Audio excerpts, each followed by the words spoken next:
Every single day, we have students asking questions about DJI approval, FAA approval to fly in the airspace, why they're different, why is DJI asking for approval, all of these questions. Sometimes you need DJI approval, but you don't need FAA approval. Sometimes you need FAA approval, but you don't need DJI approval. And sometimes you need both, and sometimes you need none. So I decided that I'm going to make a video to clear all of this up and make sure that we answer all of the possible questions out there. So grab a seat. Let's take a look at several things in here. The difference between FAA approval and DJI approval. What is the difference? Why is it different? And then we'll answer that question. We'll take a look at the different types of DJI approval, how you're going to get DJI approval if you need to get it, how you're going to activate it inside of your drone. There's a step that a lot of people forget about in the DJI drone. And then lastly, I'm going to talk about how we get actually FAA approval. So let's get to it.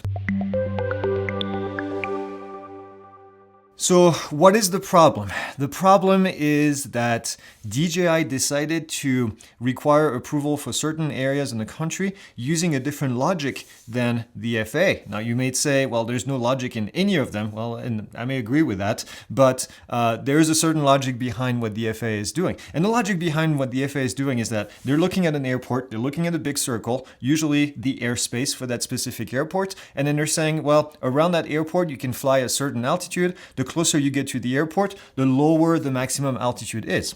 Seems pretty straightforward. If we look at what DJI is doing, DJI is actually doing something like this. They're using the runways. Now, this is the airport near me. This is Prescott. And we have two runways. And you can see where we actually have three runways, but two of them are parallel. But two of these runways are intersecting, and those blue lines that you see in here is what DJI is deciding that needs to get approval. And this is actually something that is based on a term called Part 77 surfaces from the FAA. And I'm not actually going to go into any of these details, but essentially the FAA has created these Part 77 surfaces around the airport, and they're saying that nothing can enter this surface when an aircraft is landing at the airport. So that's what DJI is actually using. So they're using some kind of a logic. It's an FAA logic, but it is different than the one that we've seen when we look at the grid. So let's take a look at this image right here. What I did is I blended the FAA approval along with the DJI approval. Now you see the grid with the numbers, that's the FAA, and you see that blue cross and that kind of orange circle in the back. That is what DJI wants you to get approval for.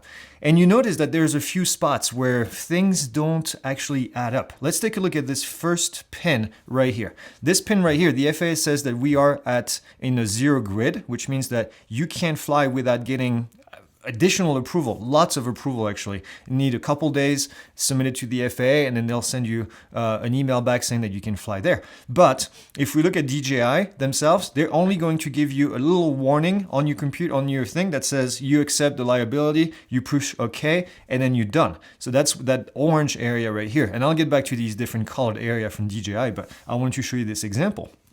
Here's another example right here. Where the pin is located, we see that we have a 200-foot grid from the FAA. The FAA says you can submit a lance request right here, and then once you get approval, you can fly up to 200 feet. We're okay with it. Well, DJI says you can't fly in there until you go on our website, you submit requests for approval, we'll give you approval, you go into your drone, and you can see it's getting long and long. You go into your drone, you pull this approval, you apply it, and then you can start flying. So no real logic behind all this. And this is what gets people so annoyed, is because they say, well, the FAA is okay with me flying to 200 feet. Why is DJI basically saying that I can't? And I don't have the answer to that. If you have the answer, then, well, leave it in the comments.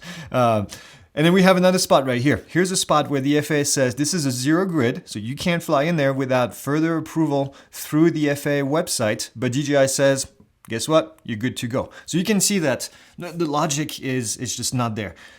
The reason I'm saying all this is not to bash DJI, it's not to bash the FAA, that's not what I want to do. The reason I'm saying this is because I want you to be careful. I want you to be careful when you fly, because you're going to have, if you own a DJI drone, you're going to have to do two things. You're going to have to verify that DJI is going to let you fly, and you're going to have to verify that the FAA is going to let you fly. And those are two completely different approval. They don't talk to each other. Getting FAA approval, you can't enter that in your DJI drone, and then DJI says you're good to go. That doesn't work that way.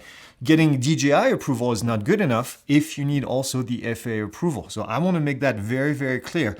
If you are in an area that requires approval from both entities, then you need to get approval from both of them. Okay, now one of them is going to ground you. DJI is going to ground you, but the FAA may not ground you. Your DJI drone may let you fly in an area where you're not supposed to, just like the example that we have right here. You could basically take off and never get a warning, and then that's it. So it's something that you really have to pay attention to. Here's another example here. We have an airport. This is the Deer Valley Airport near Phoenix, and we have this red area. Now this is an additional layer that DJI has in place. This is a restricted area as per DJI, and they're basically saying you can't fly there. Now let's take a look at the FAA grid. Well, guess what? Right in the same location, you can actually fly up to 100 feet. Now, if you had a mission to fly right there, the FAA, you submit the lance approval. Within a few seconds, you get approval, but DJI won't let you fly until you send them an email saying that you have approval to fly there. So it's a little backwards. The bottom line is this. You need to plan for your missions. You need to do what I'm doing right here, what I'm going to show you, so that you can plan for your mission. So let's take a look at how you get approval and the different types of approval from DJI. And the first one is the most restrictive. It's called a restricted area. Now we find these in areas where, quite frankly, you probably shouldn't be flying. Here's an example. We have a jail right here, or a airport. This is Phoenix International Airport, PHX. This is a Class B airport, very close to the airport. There's no reason why you should be flying unless you have a very special mission. What is DJI saying? If you want to get approval in here, just send us an email at flysafe@dji.com. Prove to us that you have approval to fly there, and then we'll let you fly. Okay, now I'm not going to demonstrate this because this requires a special level of approval. Unless I had a mission to fly there that is very specific, I'm not going to request to fly and get approval. So for this video, I'm not going to show you how to get the restricted area unlocked. The next layer of approval from DJI is a little bit easier to get. This is an authorization zone. And I've gotten this before. I've flown near the Prescott Airport and other larger airports where I needed to get approval. So this is how we did it. And this one requires that you have a DJI account, and it requires that you go on the computer. I'm going to show you in a second how we do this. You go to the DJI Unlock website, you're going to put the information, and then you're going to unlock that zone. That's going to go into your drone, then you can open it up in the drone, and then you'll be good to go. But if you try to fly there without that approval, let's say that you had this mission, you went on the field, and all of a sudden you try to take off, and DJI is going to say, you don't have the approval.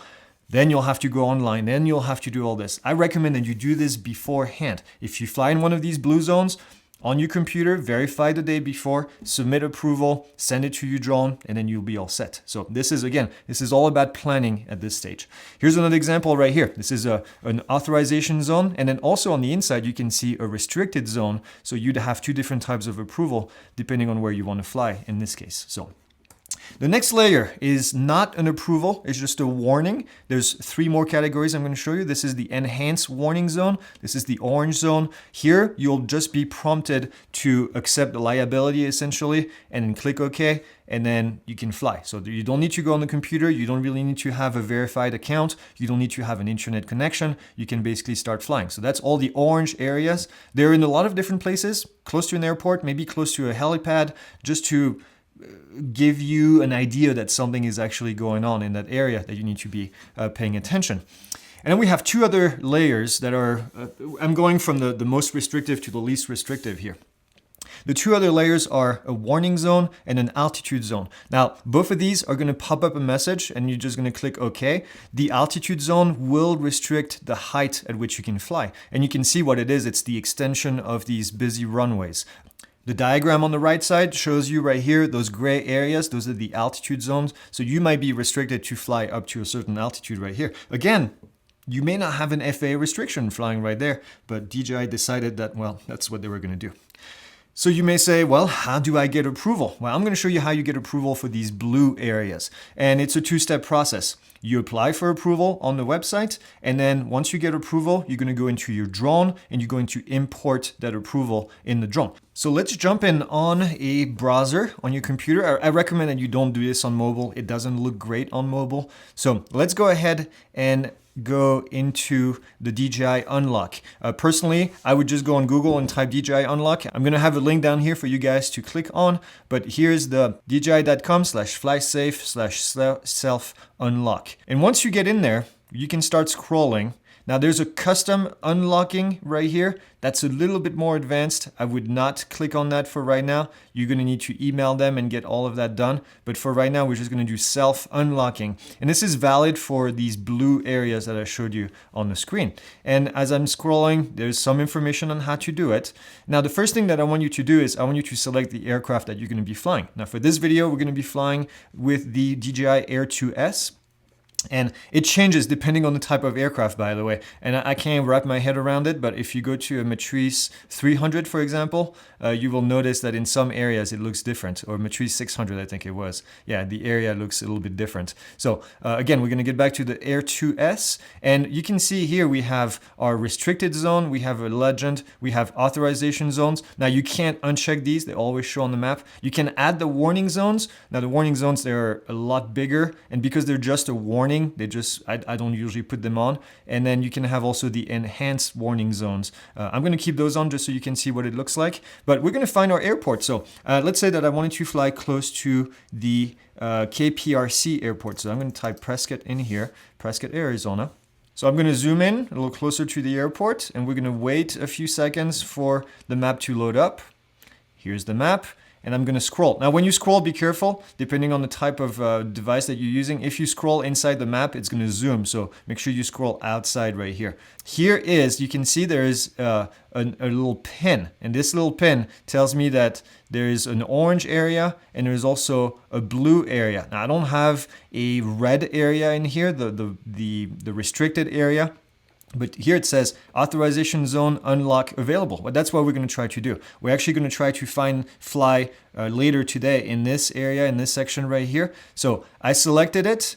Once I selected the pin, you can see here it says select a zone to unlock. Now the Prescott Regional Airport, this is it. Then I'm going to go into my controller and I'm going to find the serial number for my controller. So in order to find this flight controller serial number, we have to go into our drone.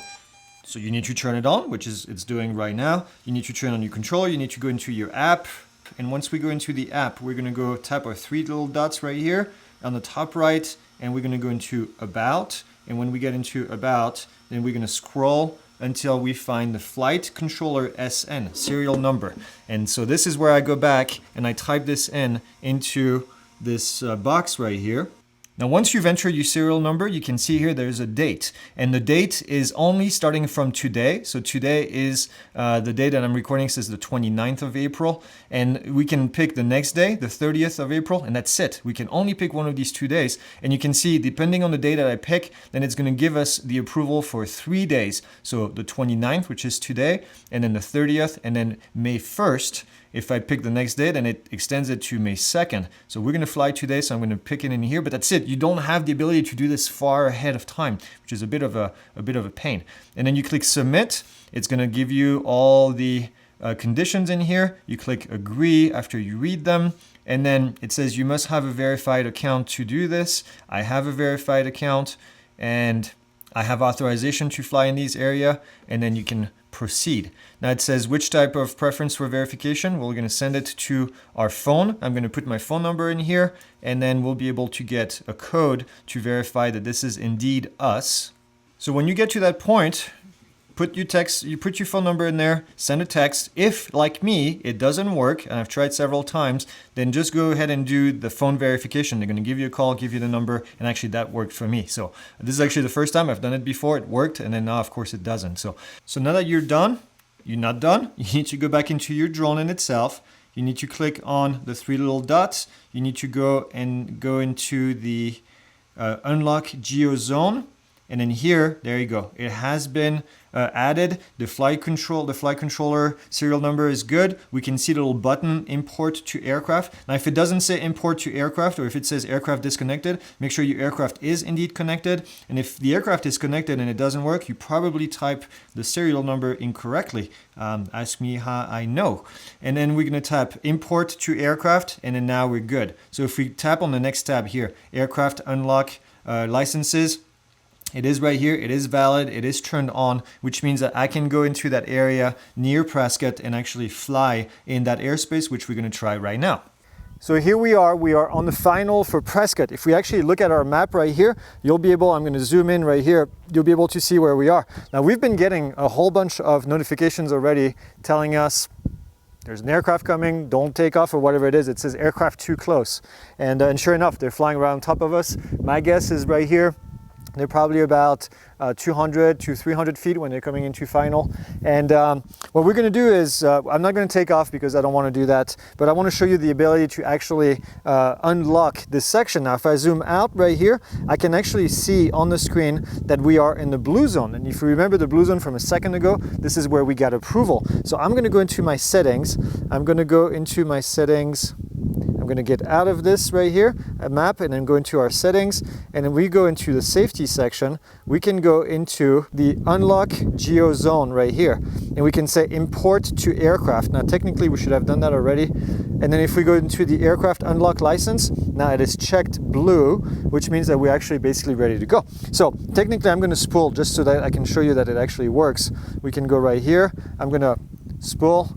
And then this is it. So the aircraft would technically be able to take off right here. And it says on the screen here, geo zone nearby, flight restriction in effect. So we need to make sure that we're aware. Now, I'm going to shut this down.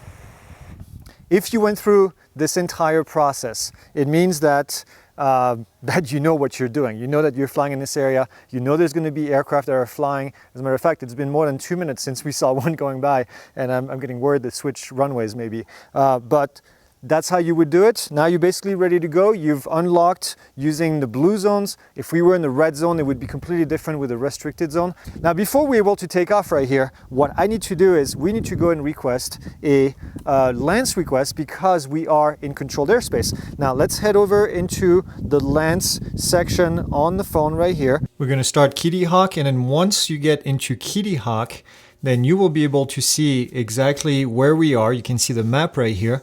And if we go ahead and zoom in onto the map, you see that we are in a 50 grid zone. And so at that point, what we can do is we can request a flight. So we're going to click on Add at the bottom. And once we click on Add, we click on Request LANC Authorization. And once we get in there, you can see right here is your 50 grid. And then you have to click again on Get Authorization. Once you do that, Part 107 is what we're going to do. In this case, you can also do it as recreational. And now you can see that my little area is actually over a 0 grid. So I have to move it a little bit right here. And now you can see that the 50-foot approval shows up. We're going to click Next. It tells us how long we want to fly. We're going to put all of our information in here. Keep clicking next, and eventually you're going to get to the final approval. Now, with that being said, I have a wide area authorization for here, so I'm not going to click on this. I don't need to fly anywhere. I just want to show you that it is possible. And in this case, even though the FAA said that we can fly up to 50 feet, DJI actually says that we need approval in both areas. So now that we have approval in both, we're ready to go fly. And let's move on to the next spot. I want to show you a different area with a different scenario. All right, so here we're in a different location, and this location I wanted to show you because, well, we've got a different scenario. We still have aircraft that are flying. I see one right here from the airport. The airport is located right here. So if we go into Kitty Hawk right here and log in, and we actually take a look at the airspace, what we'll find is that we are actually in a 0 grid. That being said, let's find out if DJI is going to let us fly. So I'm going to go into our DJI Fly app at the moment, and we're going to go and see what is going on and if DJI should let us fly. Now, you'd think that they would actually prevent us from doing that. I'm not going to do anything. I just logged in into the app. I'm going to start the motors. The motors are started. The drone is ready to go. Now I have a message warning here. It says aircraft in enhanced warning zone, fly with caution. And it tells me that there's a thing in here. I agree, confirm, and then I'm good to go.